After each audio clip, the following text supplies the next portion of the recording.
Meus amados irmãos, graça e paz da parte de Deus, nosso Pai, e da parte do nosso Senhor e Salvador Jesus Cristo. É uma alegria, é um privilégio estar com vocês nesse dia. Nós chegamos ontem, e ontem o tempo estava meio cinzento, né? E aí tivemos uma conversa maravilhosa, eu e o pastor Lucas, e eu disse para ele: olha, eu vou pedir a Deus para que não chova amanhã, né, no dia do Senhor. E aí o Senhor esbanja majestade, beleza, não é? Dia maravilhoso, esse é o dia que o Senhor fez, né? Alegremo-nos e regozijemos, né, nele, porque Ele é o nosso dia, Ele é o nosso socorro, Ele é o nosso Senhor, Ele é tudo para nós. Então, que dia maravilhoso, que alegria estar com vocês. Eu trago o abraço da igreja de Gileade, lá em São Paulo, divisa ali do bairro do Limão com a freguesia do Ó. Fizemos uma viagem maravilhosa. O pastor perguntou se tínhamos dormido bem.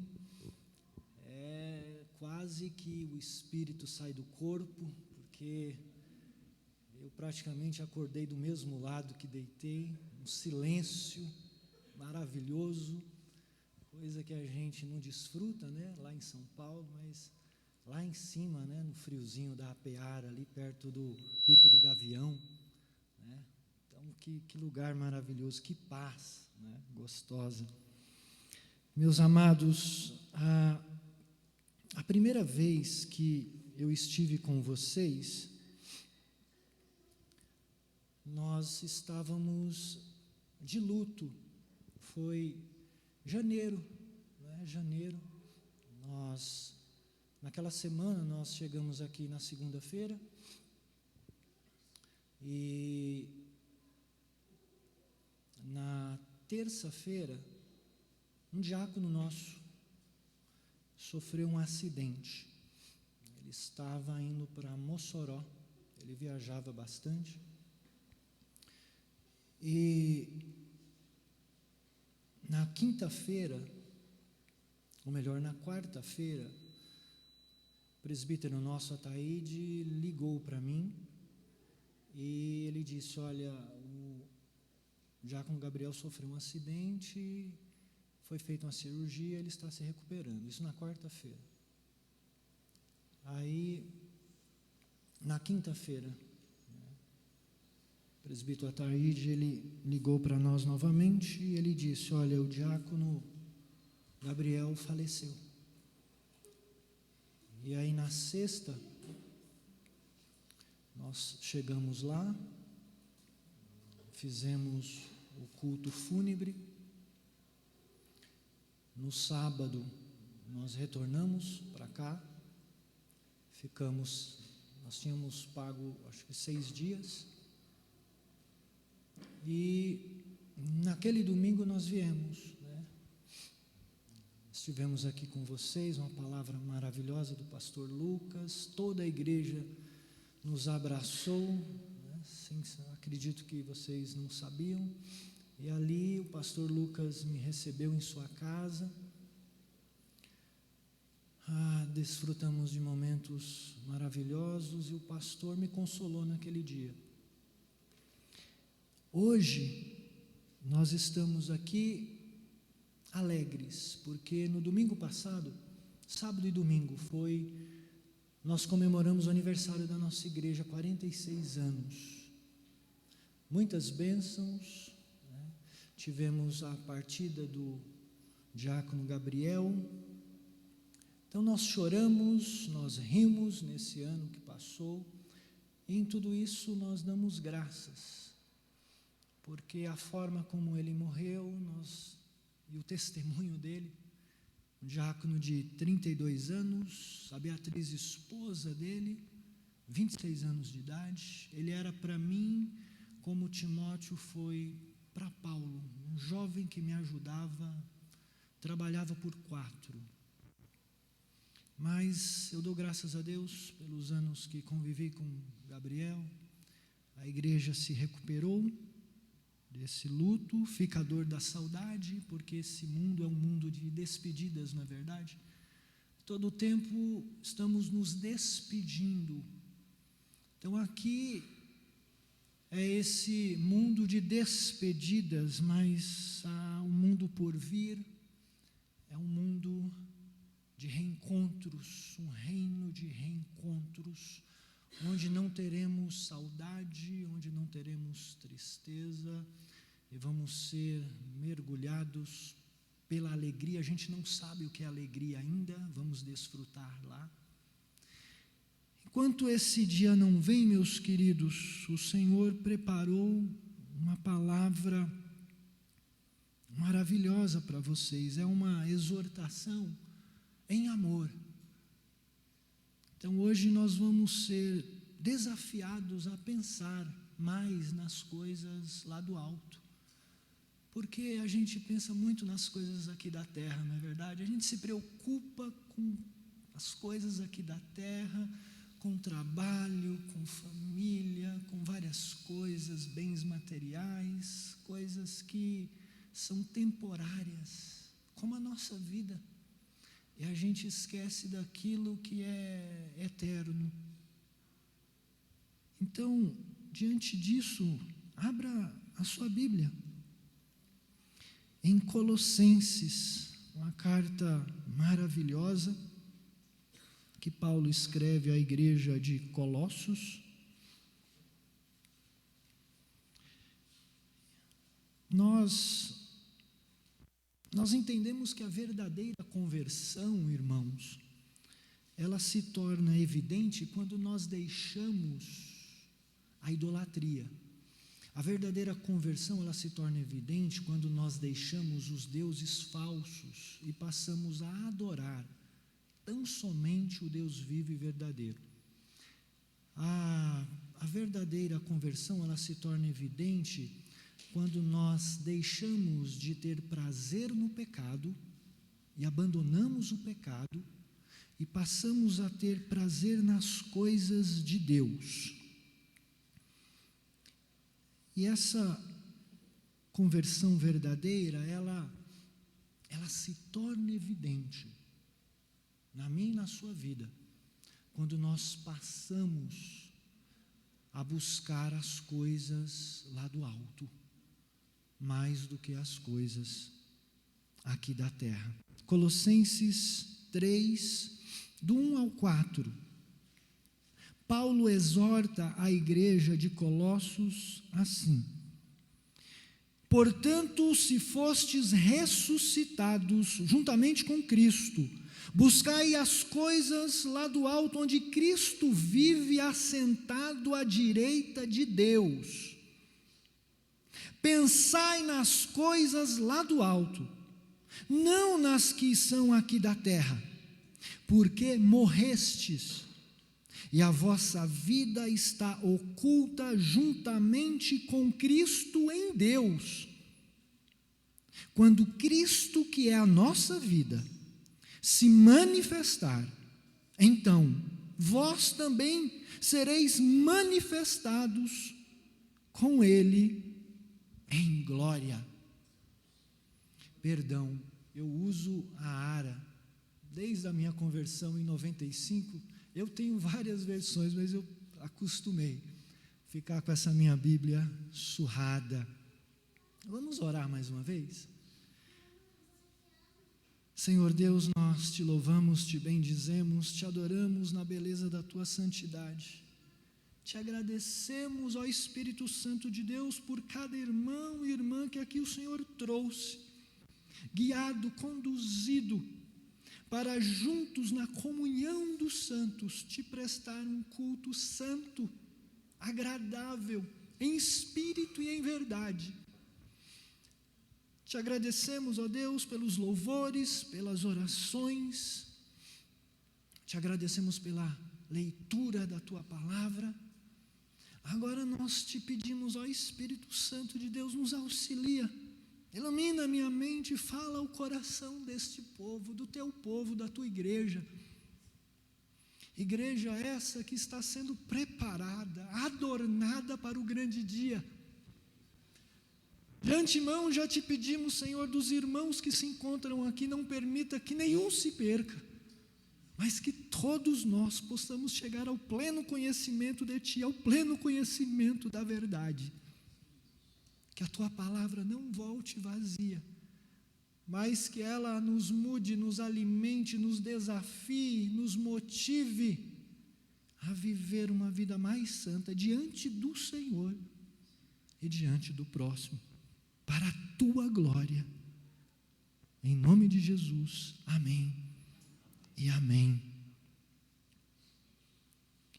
Paulo começa esse texto, irmãos, dizendo no verso 1: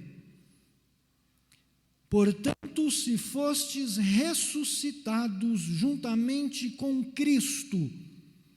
Paulo está dizendo o seguinte aqui: agora que vocês já foram ressuscitados com Cristo, tendo em vista que vocês já foram ressuscitados no Senhor, tendo em vista que vocês já não estão mais mortos nos vossos delitos e pecados, tendo em vista que vocês agora são novas criaturas no Senhor, tendo em vista que vocês já estão ressuscitados em Cristo, pensem, desejem, busquem as coisas lá do alto.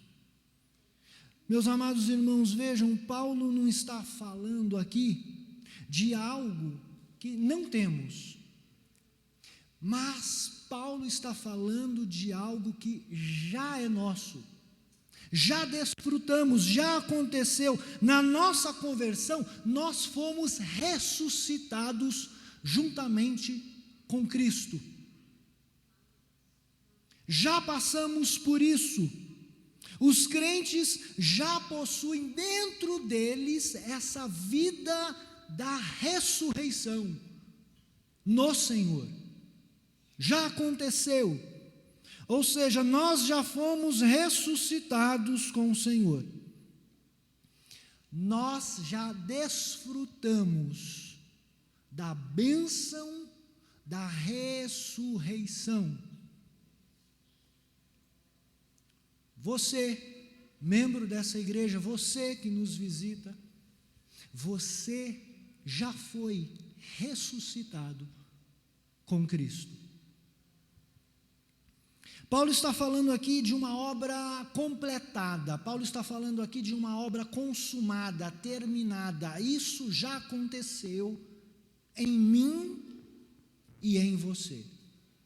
Isso já aconteceu na vida de todo crente que foi lavado e remido pelo sangue de Jesus. Nós já fomos ressuscitados com Cristo. É por isso que Paulo diz: portanto, se fostes ressuscitados juntamente com Cristo, já fomos, já é uma realidade. A ressurreição já é uma realidade na nossa vida.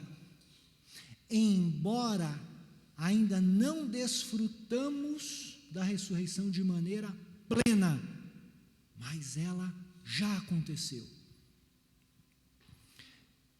Então, quais são os benefícios da ressurreição de Cristo na nossa vida?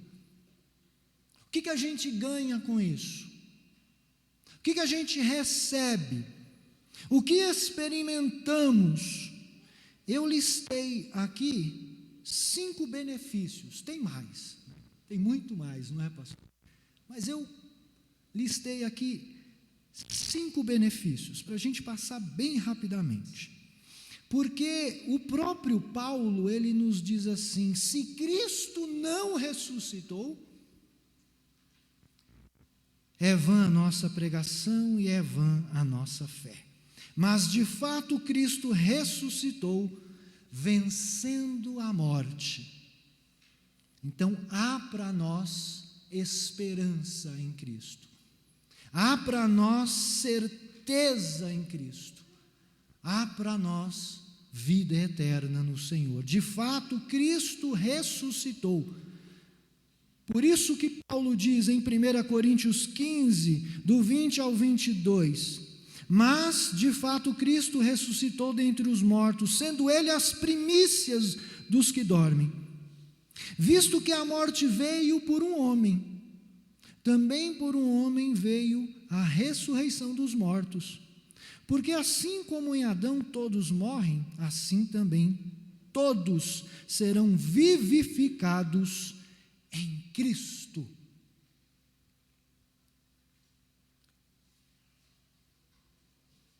Então vejam, os benefícios de Cristo, da sua ressurreição, são maravilhosos, porque de fato o Senhor ressuscitou. Vejam, primeiro, por meio da ressurreição de Cristo, nós temos um Salvador que jamais morrerá.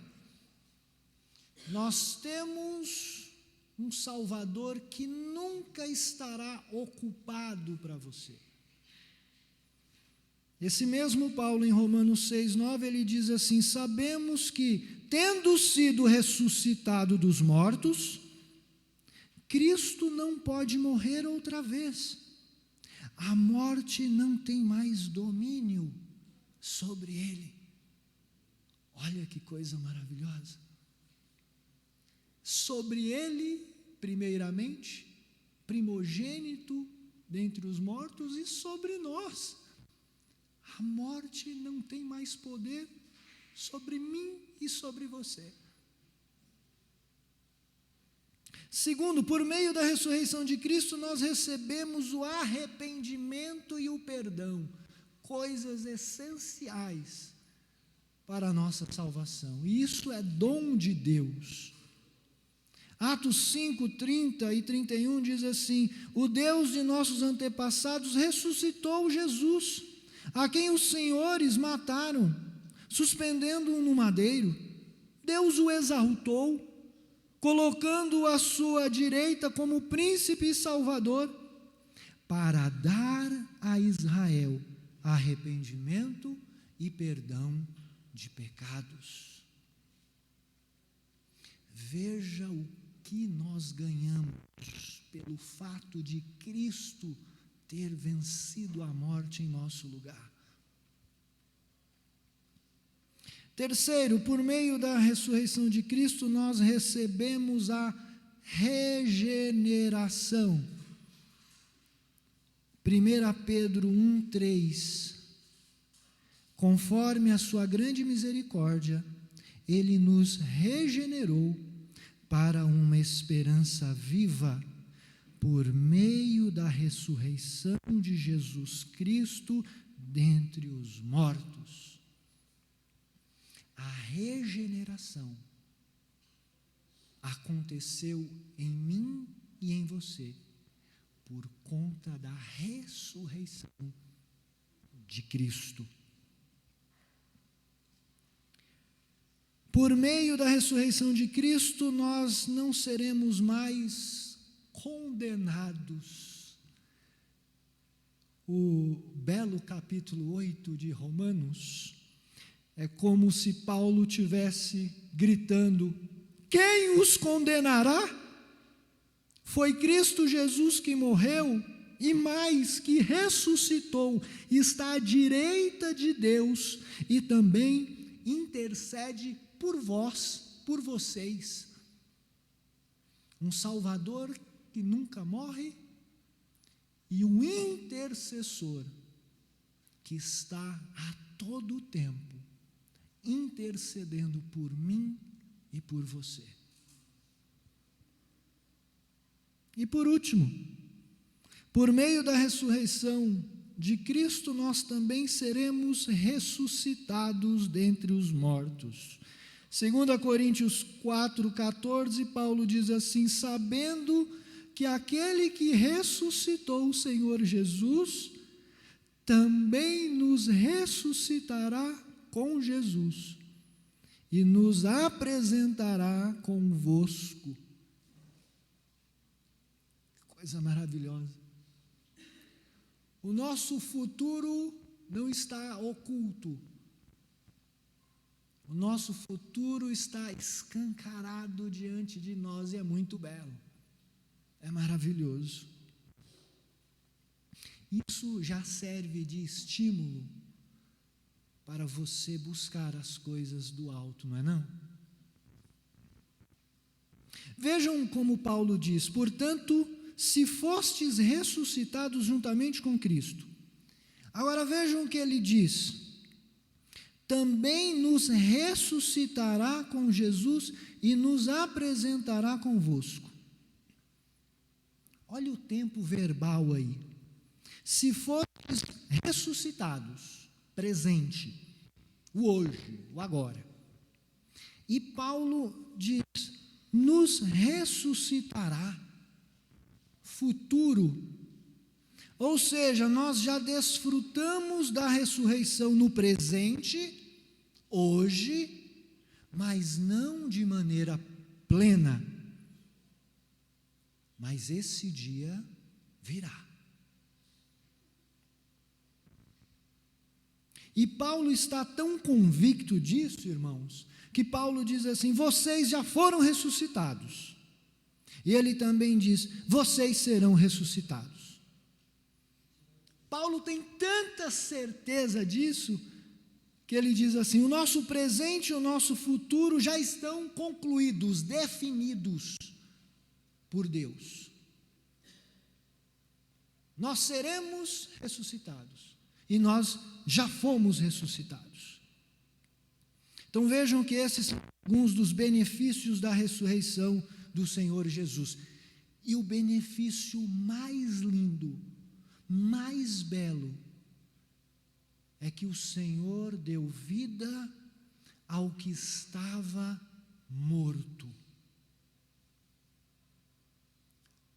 Houve um tempo em que nós andávamos mortos nos nossos delitos e pecados, e Ele nos deu vida, porque Ele é a própria vida, Ele é a nossa vida, Ele é aquele que traz vida a toda a criação, a todo o universo. Ele é que trouxe vida a nós, quando nós estávamos mortos. Diante disso, meus irmãos, o que faremos? Diante disso, meu irmão e minha irmã, o que você deve fazer? O que nós temos que fazer? Sabendo de todos esses benefícios, o que faremos? Qual vai ser a nossa postura? Sabendo da grandeza, da riqueza, dos benefícios da ressurreição de Cristo sobre nós, sobre a sua igreja, sobre o seu povo, sobre mim, sobre você, o que a gente faz agora? Qual será a nossa conduta? Qual será a nossa postura? Sabendo dessa boa notícia, o que devemos fazer? Paulo continua no verso 1, na parte B. Buscai as coisas lá do alto. Paulo usa o verbo buscar aqui no tempo presente, e isso demanda uma ação,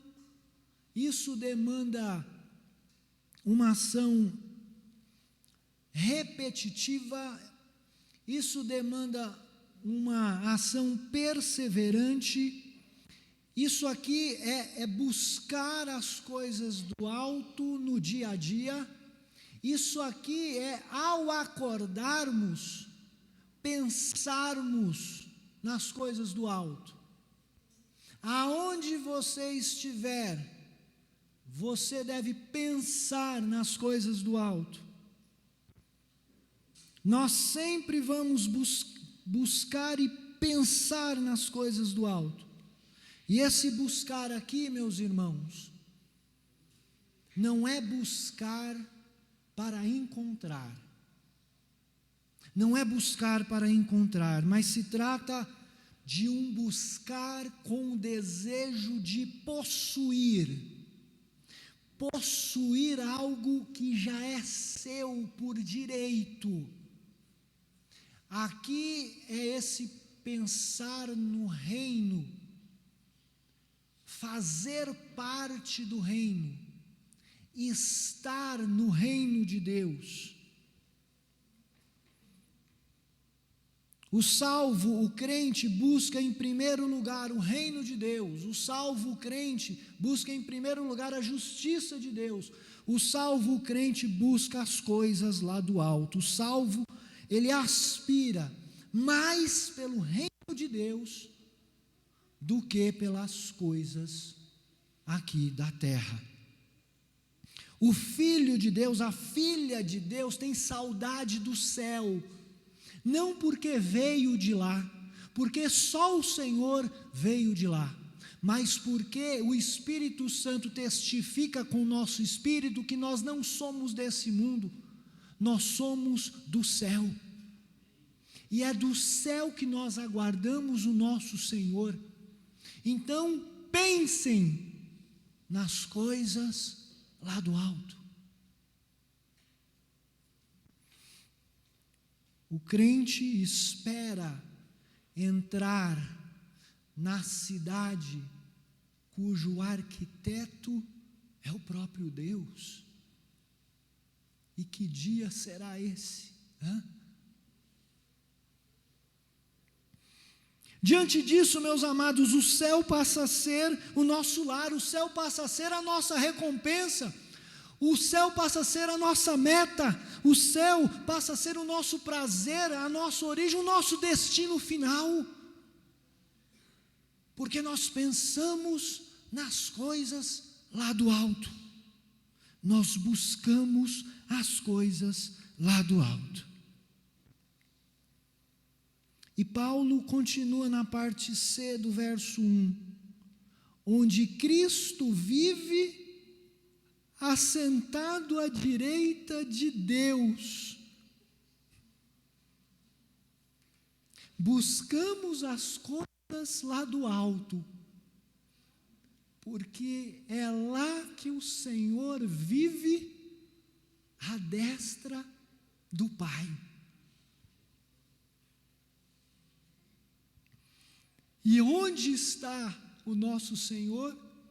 É lá onde queremos estar, não é verdade? Irmãos, o céu só é céu para nós porque Cristo está lá. Então veja, aonde Cristo estiver presente, ali é céu para nós. Se o Senhor estiver presente no seu lar, o seu lar é céu para você. Se o Senhor estiver presente no seu ambiente de trabalho, ali é céu para você.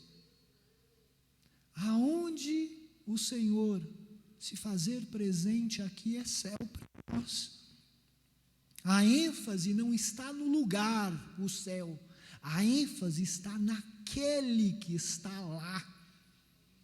A ênfase está no Senhor do céu. Esse era o desejo do próprio Senhor Jesus, porque na sua oração sacerdotal ele diz assim: Pai, a minha vontade é que onde eu estou estejam também comigo os que me deste, para que vejam a minha glória que me conferiste, porque me amaste antes da fundação do mundo. É desejo do Senhor que você veja no céu a sua glória. Este deve ser o motivo do nosso desejo de estar no céu. É por isso que Paulo diz assim: onde Cristo vive assentado à direita de Deus, o Senhor já reina.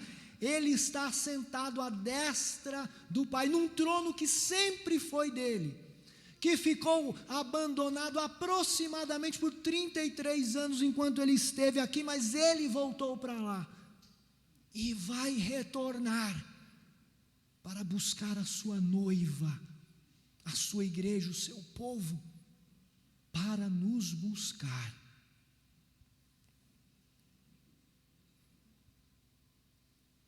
Esse buscar não é uma busca para descobrir, mas é uma busca para estar, é o desejo de estar com o Senhor.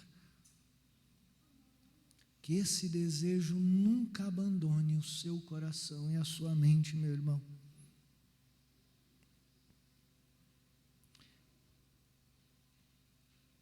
Vejam que houve um homem que viu o Senhor glorificado, e foi uma visão maravilhosa. Houve um que viu o Senhor glorificado. E esse homem, ele não viu somente o Senhor glorificado, mas ele viu aquela imensa multidão de toda a tribo, língua e nação.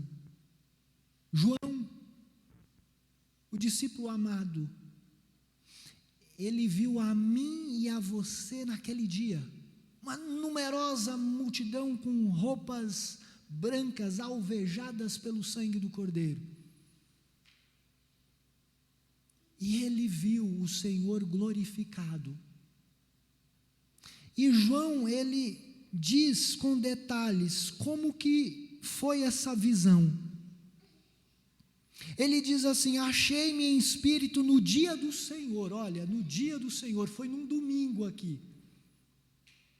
E ouvi por detrás de mim grande voz de trombeta, dizendo: vês, escreve em livro e manda às 7 igrejas, Éfeso, Esmirna, Pérgamo, Tiatira, Sardes, Filadélfia e Laodiceia. João diz assim: voltei-me para ver quem falava comigo, e voltado vi 7 candeeiros de ouro, e no meio dos candeeiros um semelhante a filho do homem, com vestes talares e cingido à altura do peito com uma cinta de ouro.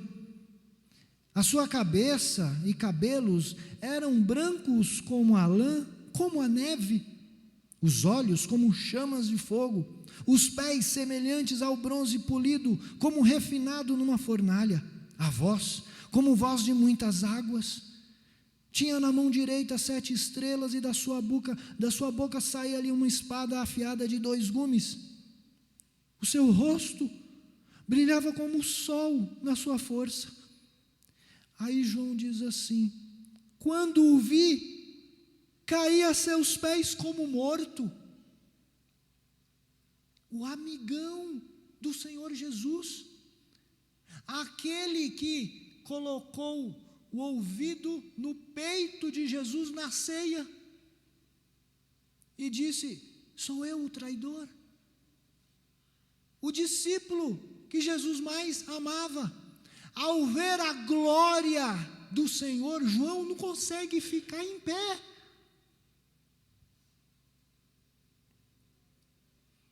Na sequência é maravilhoso, porque João diz assim: porém ele pôs sobre mim a mão direita. Ele tocou em João e ele disse: não temas, sou o primeiro e o último, e vivo pelos séculos dos séculos. Estive morto, mas eis que vivo pelos séculos dos séculos, e tenho as chaves da morte e do inferno. É esse Senhor que iremos contemplar nos céus. Ele virá assim. E eu e você, quando Ele vier, aqueles que estiverem vivos, os mortos vão ressuscitar primeiro, mas aqueles que estiverem vivos serão transformados, glorificados, para suportar a beleza da majestade de Cristo. O Senhor virá assim. Final do verso 1, assentado à direita de Deus. Foi o próprio Senhor que disse isso em Mateus 26, 64.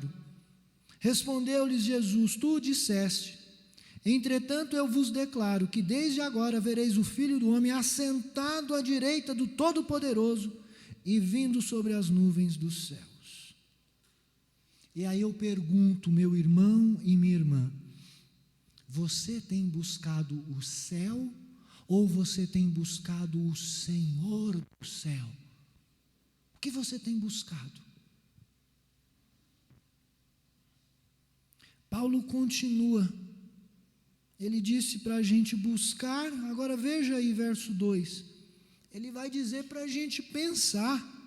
Pensai nas coisas lá do alto, não nas que são aqui da terra. Paulo, no verso 1, disse para nós buscarmos, mas não é só buscar, tem mais algo a fazer. Aqui não é só uma atitude externa, aqui não é um exercício mental apenas, não tem a ver com o estado emocional de uma pessoa. Pensar aqui é mais do que um sentimento de estar longe de casa, mas é o desejo ardente de estar diante da face do Senhor. É isso aqui. O desejo pelas coisas do alto deve controlar a nossa vida aqui na terra. Os nossos pés, irmãos, estão na terra, mas o nosso coração e a nossa mente está no alto, aguardando o Senhor. Você tem que viver assim. A igreja caminha assim, com os pés na terra, mas com o coração e a mente nos céus, aguardando o Senhor. Ele pode vir a qualquer momento, ele pode vir hoje. E aí eu pergunto, você está preparado? Você está preparada para esse encontro? Se não está, busque, pense diariamente nas coisas lá do alto, porque é de lá que virá o nosso Senhor. Aqui é literalmente, ponha suas mentes nas coisas do céu. Paulo exorta os colossenses a ponderar, ansiar, buscar, pensar no reino vindouro. E isso é um desafio, irmãos. Manter a nossa mente assim é um desafio. Porque tudo nesse mundo nos leva a não pensar no céu e a pensar aqui. Tudo. É o entretenimento que rouba o nosso tempo com Deus, pessoas, coisas, problemas, mas nada deve ocupar o desejo de estarmos com o Senhor. Meu irmão e minha irmã, que o céu ocupe a sua mente e o seu coração.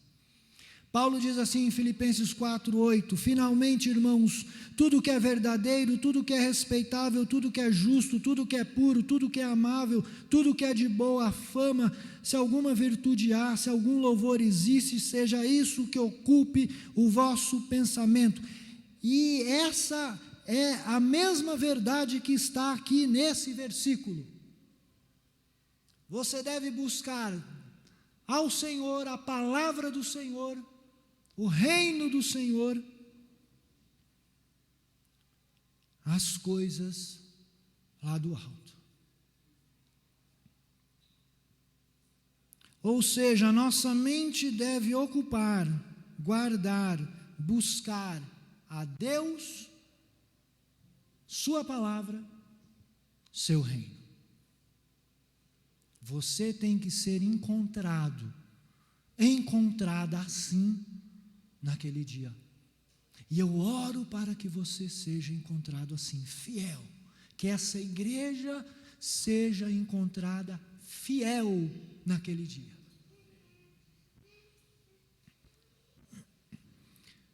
Verso 3.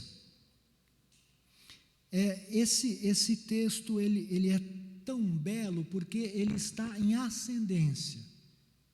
Conforme a gente discorre o texto, ele vai ficando ainda mais belo ainda. Olha no verso 3 o que Paulo nos diz: porque morrestes e a vossa vida está oculta juntamente com Cristo em Deus. Aqui se trata de duas mortes. A primeira morte é quando nós morremos para o pecado. Morremos para o pecado, morremos para os valores desse mundo. Nosso velho homem morreu. Morremos para toda forma de pecado. Aquele que pecava, não peques mais. Só que a segunda morte aqui é mais bela. Aqui é o crente quando morre. O crente quando morre em Cristo, ao morrer, o seu espírito vai para o Senhor. O seu espírito é recebido no paraíso, não foi isso que o Senhor Jesus disse para o ladrão ao lado dele? Hoje mesmo estarás comigo no paraíso. Naquele mesmo dia, os 3 morreram. O Senhor levou um, que se arrependeu. Então veja, quando um crente morre, quando o Senhor toma para si um crente, a vida dele no paraíso está oculta a nós. Nós não temos, irmãos, contato com os nossos queridos que estão partindo. Não temos mais. A vida deles no paraíso está oculta a nós aqui. E veja a beleza disso, porque isso é maravilhoso. Porque os crentes, eles morrem no Senhor e são recebidos direto, suas almas, seu espírito no paraíso. O corpo fica, mas o espírito está oculto em Deus. E nós não temos contato nenhum. O presbítero Aurélio, o diácono Gabriel, estão ocultos para nós aqui, porque ambos estão no paraíso. Estão ocultos com o Senhor, mas um dia serão manifestados quando o Senhor vier. Olha que coisa maravilhosa. Não temos contato nenhum com aqueles que morrem no Senhor, porque a vida deles está oculta no Senhor. Mas um dia todos serão manifestados com corpos glorificados. Os nossos irmãos que já partiram vão ser ressuscitados primeiro. Essa é a ordem de 1 Coríntios 15. Depois aqueles que estiverem vivos serão transformados.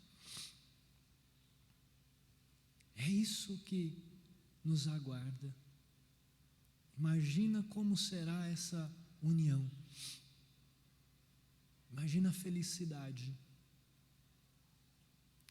Lá em São Paulo, hoje à noite, vai ser ministrada a ceia. E a ceia é o momento onde que a gente ensaia para as bodas do Cordeiro. A ceia substituiu a Páscoa. E as bodas do Cordeiro vai substituir a ceia. Pensa. Uma cadeira com seu nome, reservado fulano de tal. No céu não vai ter cadeiras vazias. É isso que nos aguarda.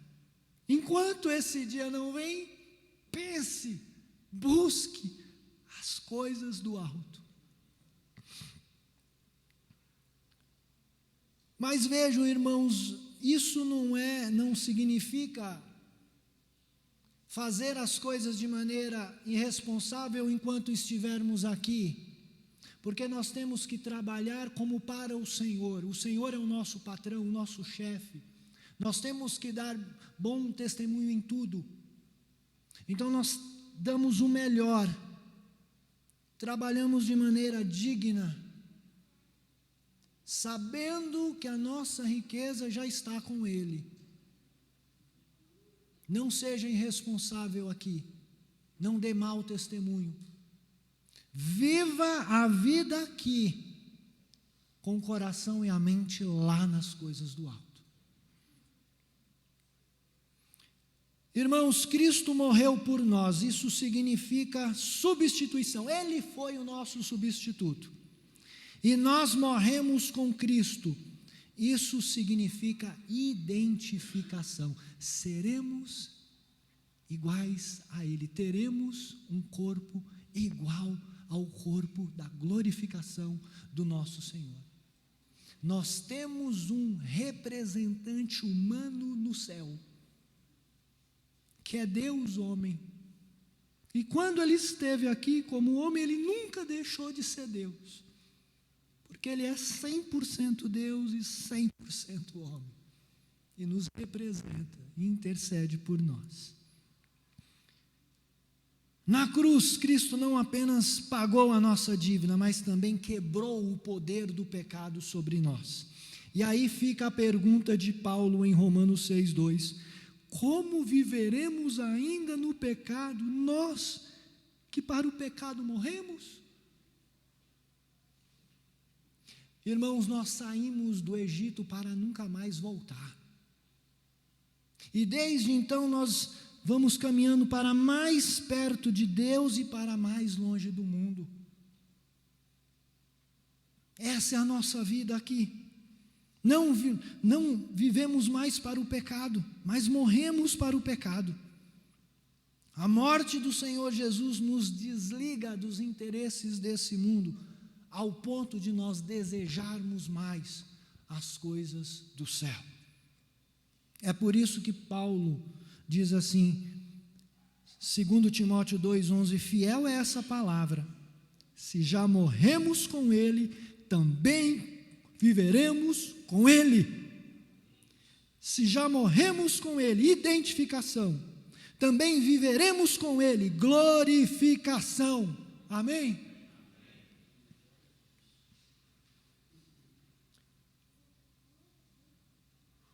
Quando Cristo, que é a nossa vida, se manifestar, então vós também sereis manifestados com Ele em glória.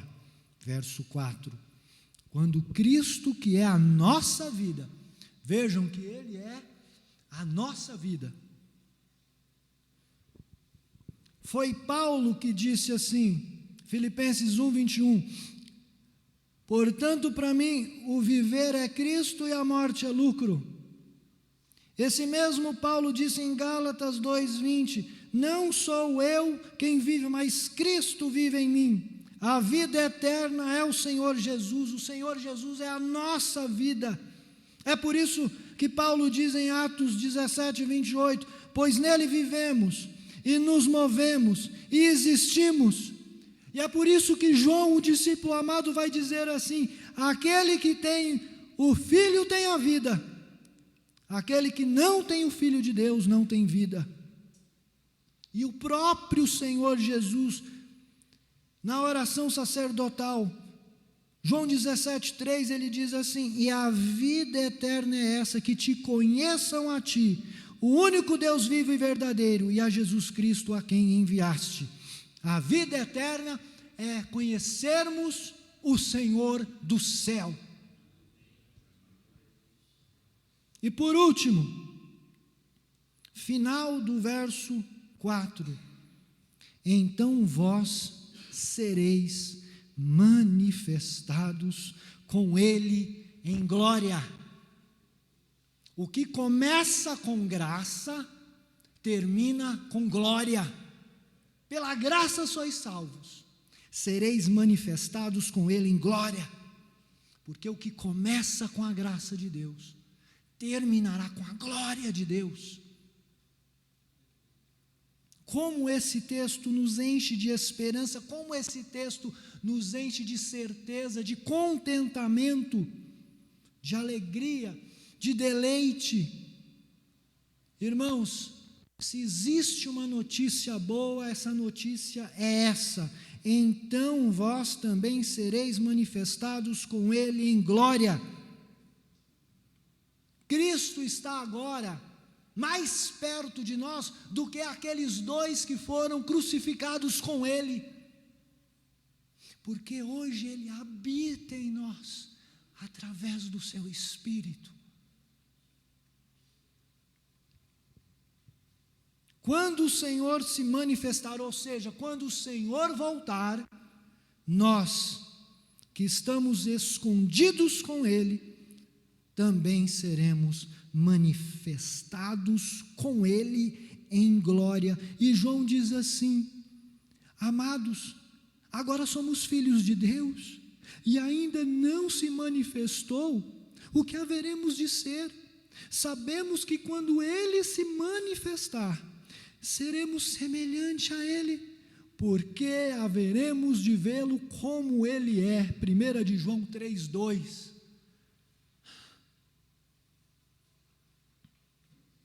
Vejam que Deus é atemporal, Deus não se prende ao tempo. Isso é incompreensível e maravilhoso ao mesmo tempo, porque passado, presente e futuro é uma mesma coisa. Para Deus é uma mesma coisa. Deus anda pela eternidade. Quando saiu dos seus lábios o fiat da sua voz dizendo: haja luz, e quando Ele dizer: benditos, vinde benditos de meu Pai, para Ele não se passou nem um segundo, porque o tempo não passa para Deus. Nós habitamos no tempo para começarmos a entender o que é a eternidade. O tempo foi criado para nós e nós temos que aguardar. Deus não. Ele é o mesmo, ontem, hoje e o será eternamente.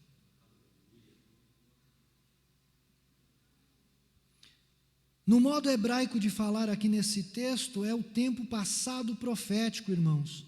Nós aguardamos o Senhor se manifestar, ou seja, nós aguardamos o Senhor retornar, e isso será a nossa glorificação. Nós aguardamos a glorificação é aguardada por nós, porque nós estamos presos ao tempo. Mas essa glorificação para Deus, ela já aconteceu. Ela já aconteceu. É impressionante isso, mas já aconteceu. O Senhor já nos vê com Ele na glória, mas isso ainda não aconteceu aqui. Eu vou te provar isso. Abra sua Bíblia em Romanos 8:30. Pastor, já estou encerrando. Das 2 horas que o Senhor me deu, acho que não vai passar não. Vou provar que já aconteceu. A glorificação já aconteceu.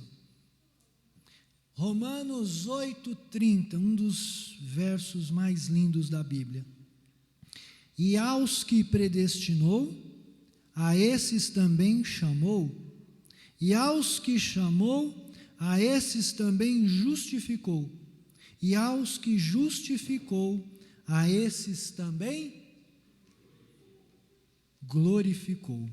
Todos os verbos estão no passado, porque já aconteceu. A nossa salvação se deu antes da fundação do mundo. O livro da vida foi escrito antes da fundação do mundo. e o seu nome está lá.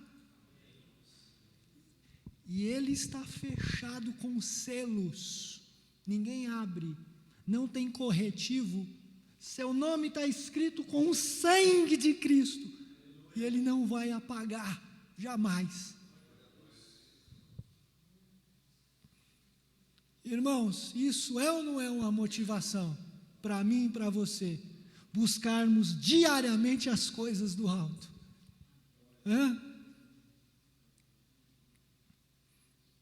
A obra da nossa salvação já foi concluída. O que Deus começa, Ele termina. É por isso que Paulo diz assim em Filipenses 1,16: estou plenamente certo que aquele que começou a boa obra em vós, há de completá-la até o dia de Cristo Jesus. O que Ele começou, Ele termina. Deus não para na metade, Ele não abandona as coisas. Ele começou e Ele vai terminar. É por isso que Paulo diz assim: a nossa jornada, irmãos, ela não vai terminar com o nosso corpo envelhecido, com o nosso corpo doente, enrugado, enfermo, suado, surrado. A nossa jornada não vai terminar com o nosso corpo coberto pelo pó da sepultura. A nossa jornada vai se completar na glória, com o nosso corpo glorificado na presença de Deus. Então, por isso, busque, pense nas coisas lá do alto.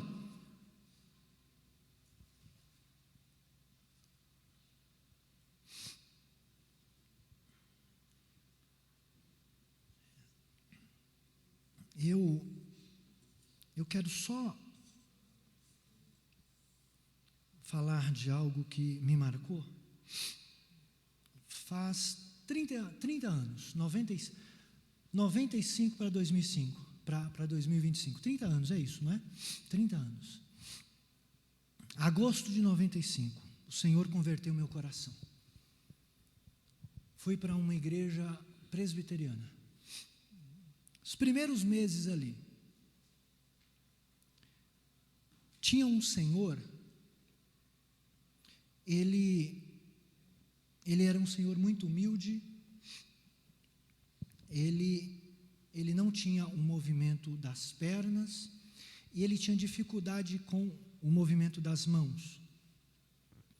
Ele não falava, ele era mudo, ele escutava, mas ele não falava. E quando ele chegava com um rapazinho, ele tinha um carrinho de madeira.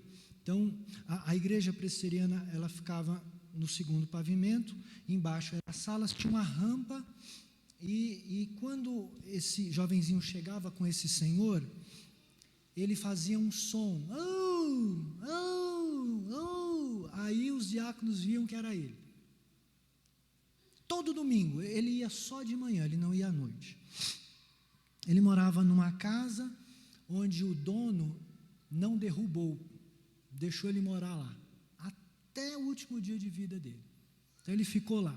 Os presbíteros, nós tínhamos um presbítero que era dono de um supermercado, e ele passava para a igreja a preço de custo, né? E a igreja distribuía cestas básicas. Uma das cestas básicas ia para a casa desse senhorzinho.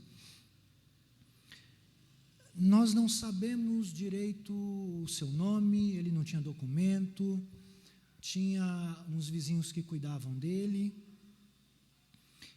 Ele não falava, mas ele escutava. E no louvor dava para escutar ele. Era a maneira dele se expressar. Era a maneira dele louvar a Deus. E vez por outra, eu via pessoas passando, e ele fazia assim, e aí a pessoa vinha, ele fazia assim e colocava as mãos sobre a pessoa, e ele fazia assim, bem assim, e era um gemido, era a oração dele, e aí ele fazia assim. Num domingo de manhã, ele fez isso comigo. Eu tinha 2 meses na igreja, Eu ainda nem tinha sido batizado ainda. E aí ele fez, aí ele colocou a mão assim sobre mim e orou. E aí eu cheguei no João Júnior, que foi o irmãozinho que me evangelizou. Eu falei assim, olha, aquele senhorzinho, aí ele falou, não, eu vi daqui. Aí eu, novo convertido, neófito, né? Falei assim, João Júnior, será que Deus entendeu a oração dele? Aí ele sorriu e falou, sim, Deus entendeu. Antes dele ter orado por você, Deus já sabia o que ele ia orar. Ele entendeu. O tempo passou, uns 4, 5 meses, eu não me lembro bem, mas isso me marca até hoje. Ele veio a falecer. E no dia do velório, o pastor, ele disse assim, nós perdemos um anjo aqui entre nós, que louvava em espírito e em verdade o seu Deus. E foi cantado um hino no velório dele.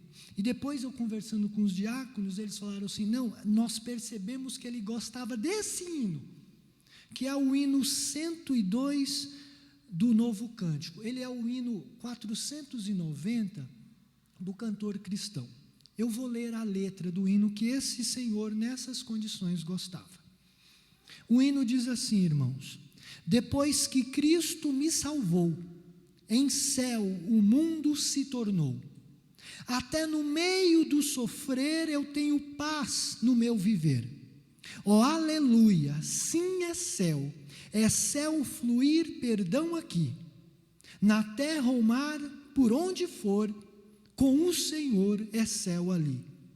Muito longe eu via outrora o céu, mas quando Cristo me valeu, então senti meu coração entrar no céu da retidão.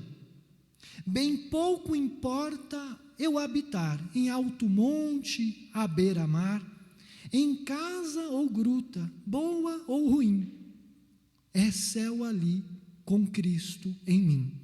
Oh, aleluia, sim é céu fluir perdão aqui, na terra ou mar, por onde for, com o Senhor é céu ali. Esse foi um crente que pensava, que buscava as coisas do alto, com todas as suas limitações.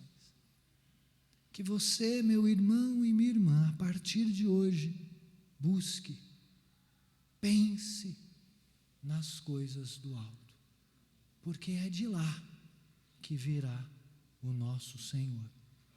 Amém?